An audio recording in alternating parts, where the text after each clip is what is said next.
नमस्कार, न्यूज 18 उत्तर प्रदेश उत्तराखंड आप देख रहे हैं। आपके साथ मैं हूं चांदनी धवन, हमारी सहयोगी अंशिका भी हमारे साथ है। लेकिन इस बीच एक बड़ी खबर मिल रही है, निर्विरोध जीत में बीजेपी का दबदबा। बड़ी खबर हम आपको बता रहे हैं, नगर पालिका सदस्य के 9 कैंडिडेट बीजेपी के नगर पालिका में 4 निर्दलीय और 1 पर सपा है। नगर पंचायत में बीजेपी के 20 प्रत्याशी निर्विरोध चुने गए हैं। नगर पंचायत के प्रयागराज की 1 सीट जो है वो निर्दलीय के लिए है। तो ये बड़ी खबर हम आपको बता रहे हैं, निर्विरोध जीत में बीजेपी का दबदबा देखने को मिल रहा है। नगर पालिका सदस्य के 9 कैंडिडेट बीजेपी के हैं। इसके साथ ही बता दें कि नगर पालिका में 4 निर्दलीय और 1 पर समाजवादी पार्टी। नगर पंचायत में बीजेपी के 20 प्रत्याशी निर्विरोध जीत और नगर पंचायत में प्रयागराज की 1 सीट निर्दलीय है। तो अब ऐसे में बता दें कि आज जो है तमाम जो बाकी के प्रत्याशी हैं उनके नतीजे सामने आएंगे।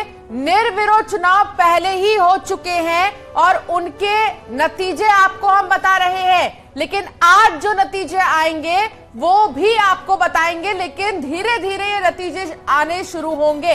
8 बजे के बाद से ही कहा जा रहा है कि अलग अलग जिलों के अलग अलग वार्ड्स के नतीजे सामने आने शुरू हो जाएंगे, चाहे वो नगर पंचायत हो या फिर वो नगर निगम हो या नगर पालिका।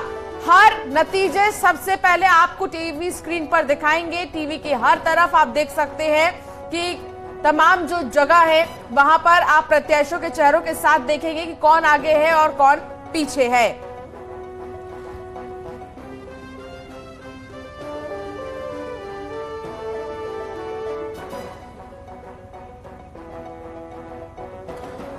और चलिए आपको न्यूज रूम भी लिए चलते हैं। हमारी सहयोगी अमनदीप न्यूज रूम में मौजूद हैं और चलिए आपको दिखाते हैं न्यूज रूम में किस तरीके से हर अलग अलग जगहों की 1-1 सीट के बारे में आपको बताएंगे और सीधे आपको न्यूज रूम लिए चलते हैं। अमनदीप वहां पर मौजूद है। अमन, जरा वहां की तस्वीरें आप दिखाइए, किस तरीके से नगर निकाय चुनाव के रिजल्ट के बारे में अपने दर्शकों तक हम पहुंचाएंगे।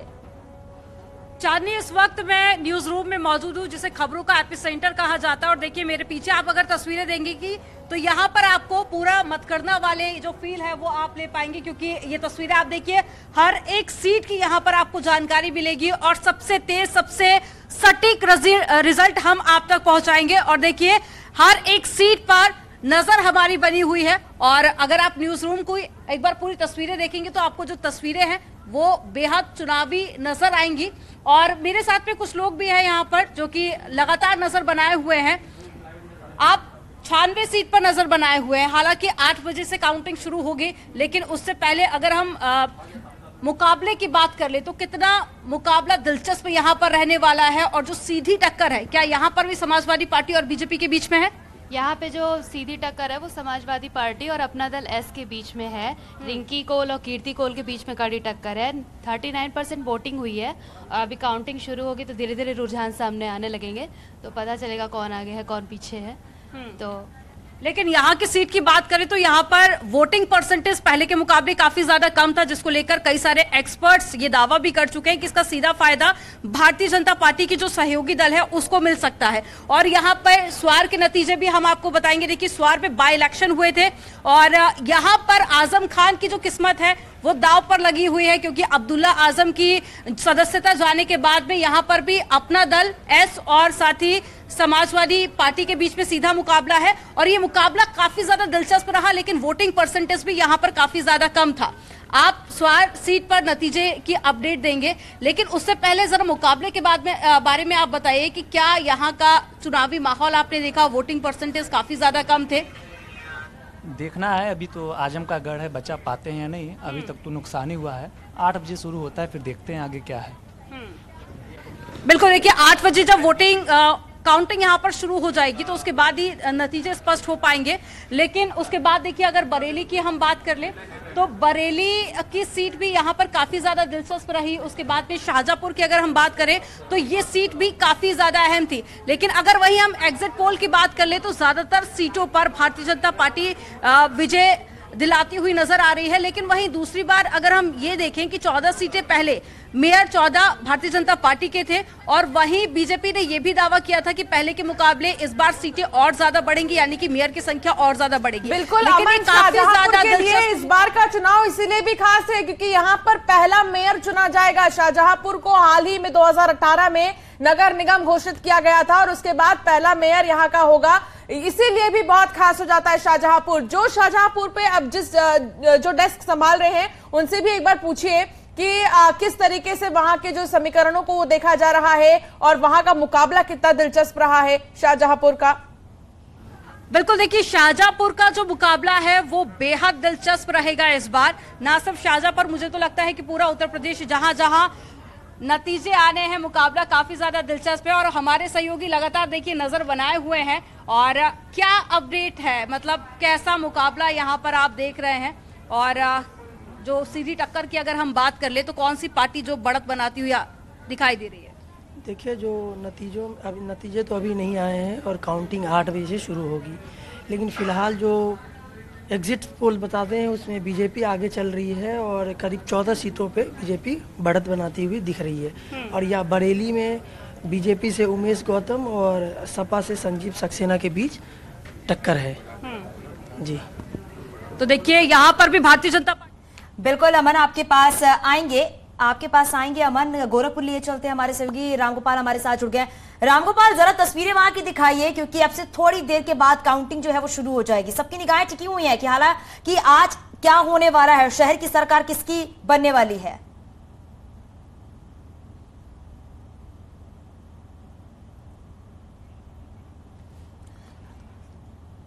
और हमारे सहयोगी रामगोपाल गोरखपुर से हमारे साथ जुड़ गए हैं। रामगोपाल, जरा तस्वीरें वहां पर दिखाइए, क्योंकि अब से थोड़ी देर के बाद काउंटिंग शुरू हो जाएगी।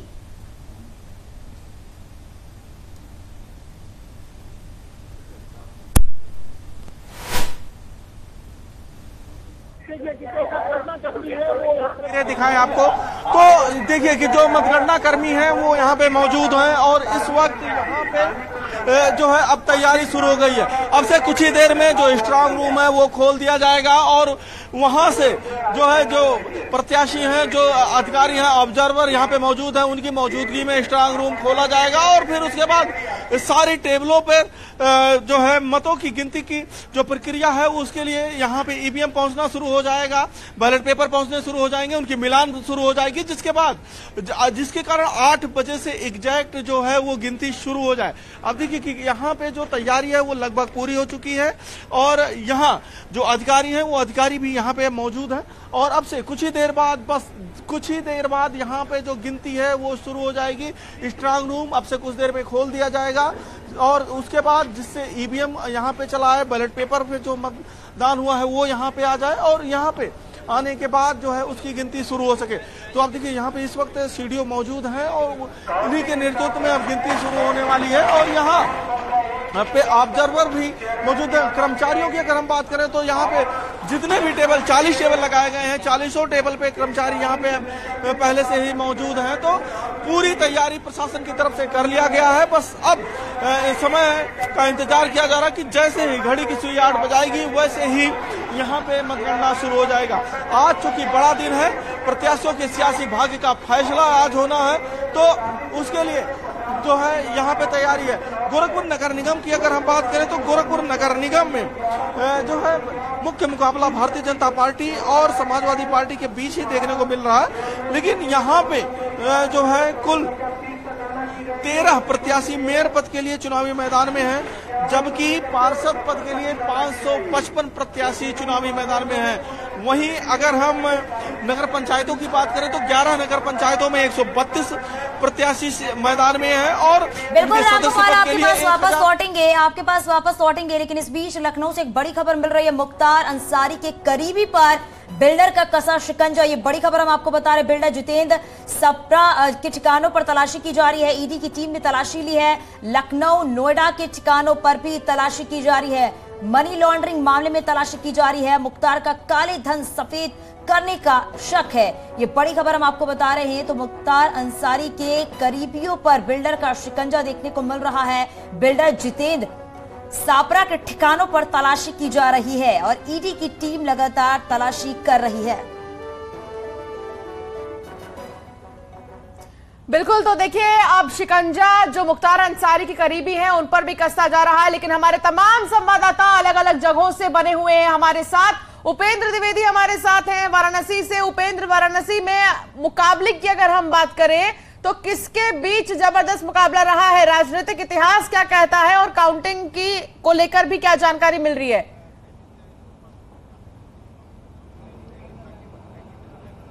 बिल्कुल, देखिए अगर मुकाबले की बात करें तो मुख्य रूप से यहाँ पे भाजपा और समाजवादी पार्टी में भी मुकाबला रहा है, और लेकिन इस बार कांग्रेस ने भी मजबूती से जमीन पर लड़ाई शुरू की थी।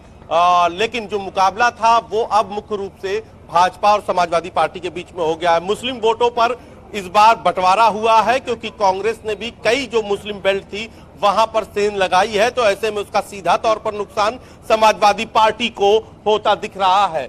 अब नतीजों का दिन है, तो कुछ देर बाद यहां से जो ईवीएम मशीनें हैं वो स्ट्रांग रूम से इस गेट के अंदर ले जाएंगे। मैं कैमरा पर्सन कहूंगा कि हम अपने दर्शकों को नजदीक से तस्वीर दिखा रहे हैं कि किस तरीके से मूवमेंट जो है अब वो शुरू हो गया है। ये 2 हॉल है जहां पर मतगणना होगी, और यहां से आप ये देखिए जो पुलिस अफसर हैं वो अपनी ड्यूटी, और जो मतदान कर्मी हैं वो अंदर जा रहे हैं। और यहाँ पर जो इतिहास रहा है 1995 से वाराणसी को नगर निगम बिल्कुल उपेंद्र, आपके पास वापस लौटेंगे। लखनऊ से हमारे सहयोगी अलाउद्दीन भी हमारे साथ बने हुए हैं। अलाउद्दीन, आप भी जरा वहां की तस्वीर दिखाइए, क्योंकि थोड़ी देर का इंतजार है और थोड़ी देर के इंतजार के बाद काउंटिंग शुरू हो जाएगी। बिल्कुल लगातार अनाउंसमेंट किया जा रहा है जिला प्रशासन की तरफ से। मैं अपने पीछे तस्वीरें दिखाऊंगा। यहां पर लाइन 200 से 300 मीटर लंबी पॉलिटिकल पार्टी से रिप्रेजेंटेटिव की लगी थी, अब वो घट करके करीब 50 मीटर की रह गई है। इसका मतलब कि मैक्सिमम लोग इस गेट से अंदर जा चुके हैं। अभी थोड़ी देर पहले भारतीय जनता पार्टी की मेयर की प्रत्याशी वो अंदर गई हैं, समाजवादी पार्टी की प्रत्याशी गई हैं, साथ में बहुजन समाज पार्टी और आम आदमी पार्टी की प्रत्याशी भी अभी अंदर गई हैं। लेकिन अब इस बात को मान के चलें कि आखिरी दौर है, अंदर से जो खबरें आ रही हैं उसके लिए बैलेट पेपर और पोस्टल बैलेट पेपर जो हैं वो पूरी तरह तैयार कर लिए गए हैं। जिला निर्वाचन अधिकारी सुरपाल गंगवार अंदर मौजूद हैं, उनके तमाम AROs तमाम लोग मौजूद हैं। ये माना जा रहा है ठीक 8 बजे बैलेट पेपर के साथ साथ ईवीएम को भी खोल दिया जाएगा, यानी कि ईवीएम को भी अब से चंद लम्हे बाद स्ट्रांग रूम से निकाल करके अंदर जो टेबल्स है वहां पर सजा दिया जाएगा। तो आप मान के चले जिस वक्त का इंतजार था यानी काउंटिंग का, वो करीब 45 मिनट के बाद शुरू हो जाएगी। और हम सबसे पहले अपडेट न्यूज 18 पर आपको बताएंगे 8 बजते ही जिस तरह से सबसे पहले बैलेट पेपर्स के साथ ईवीएम। बिल्कुल आप ठीक कह रहे हैं, बिल्कुल आप ठीक कह रहे हैं अलाउद्दीन। बस 45 मिनट का वक्त बचा है और काउंटिंग की शुरुआत हो जाएगी। संदीप इस वक्त रामपुर में मौजूद है। संदीप, रामपुर में आजम खां की जो किस्मत है, माफ कीजिएगा, आजम खां के लिए बहुत बड़ी बात है, क्योंकि उनको बचाए रखने का जो है चैलेंज है उस सीट को। तो ऐसे में वहां पर किस तरीके का मुकाबला है और आज की काउंटिंग होनी है, तो क्या हलचल है?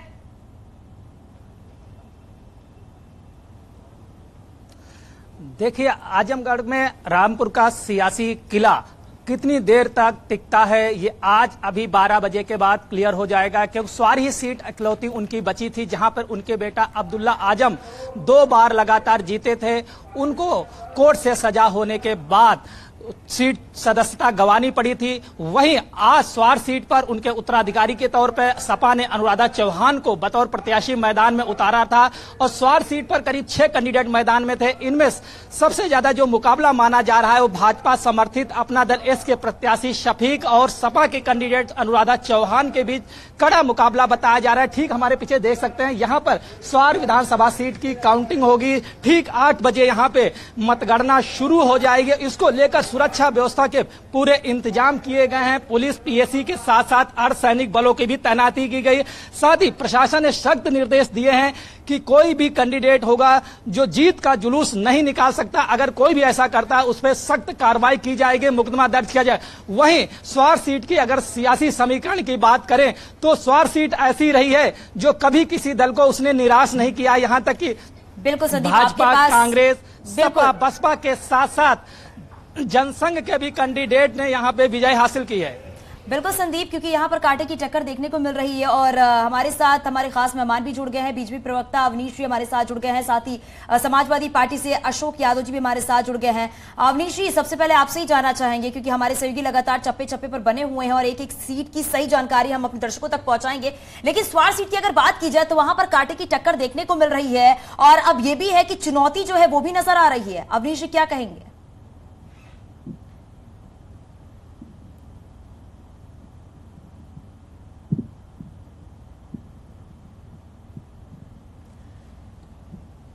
अवनीश जी, आपको मेरी आवाज मिल रही है?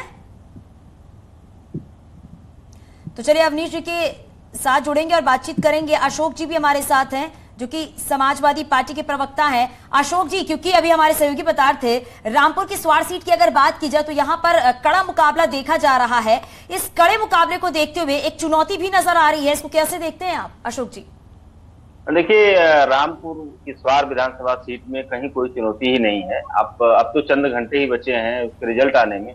वहां पे क्लियर कट समाजवादी पार्टी जीतने जा रही है और रामपुर के स्वार ही नहीं बल्कि मिर्जापुर की 96 में भी समाजवादी पार्टी जीत का परचम लहराने जा रही है। क्योंकि जिस तरह से ये लोग चुनाव के समय कोई भी चुनावी बात न करके एक आर्टिफिशियल एजेंडा गढ़ करके चुनाव जीतने की कोशिश करते हैं, जनता धीरे धीरे करके इनके इस मंसूबे को समझ गई है और जनता बिल्कुल प्रैक्टिकल होती जा रही है दिन पर दिन। वो चाहती है कि काम की बात करें आप, लेकिन भारतीय जनता पार्टी काम की बात कभी किसी चुनाव में नहीं करती। हमेशा कोई न कोई एक फालतू का एजेंडा, एक केरला स्टोरी टाइप का एजेंडा, इस तरह का एजेंडा, एक हिप्नोटाइज टाइप का एजेंडा क्रिएट करके उसके आधार पे चुनावी नैया अपनी पार करना चाहती है। तो अब जनता जो है धीरे धीरे अशोक यादव जी एक टारगेट जो है वो समाजवादी पार्टी ने सेट किया होगा, तो ऐसे में अगर 17 निगम है तो उनमें से आपका दावा क्या है? आप क्या अपने दावे के हिसाब से कहते हैं कि कितनी सीटें आपको मिल जाएंगी?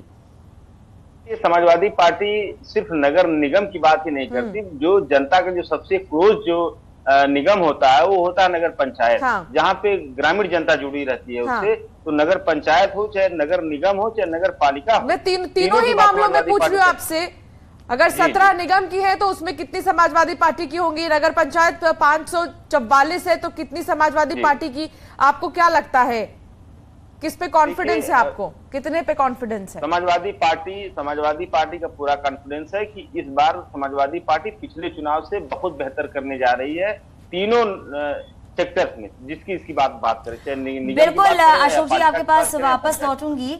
अवनीश जी भी हमारे साथ है। अवनीश जी, आपने अशोक जी को सुना होगा, उन्होंने कहा दावों को लेकर उन्होंने कई बातें की हैं कि बीजेपी की तरफ से सिर्फ दावे किए जाते हैं, उन पर काम नहीं किया जाता है।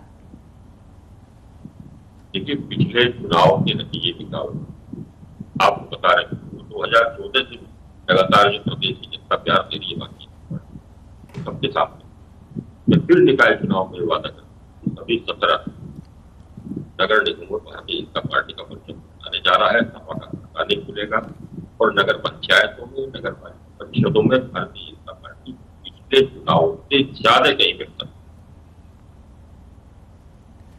बिल्कुल अवनीश जी, आपके पास वापस लौटेंगे। लगातार आपको एक एक तस्वीर और एक एक अपडेट हम आप तक पहुंचाएंगे कि नगर निकाय चुनाव के शहर की सरकार कहां पर किसकी बन रही है। लेकिन यहां एक छोटे से ब्रेक के लिए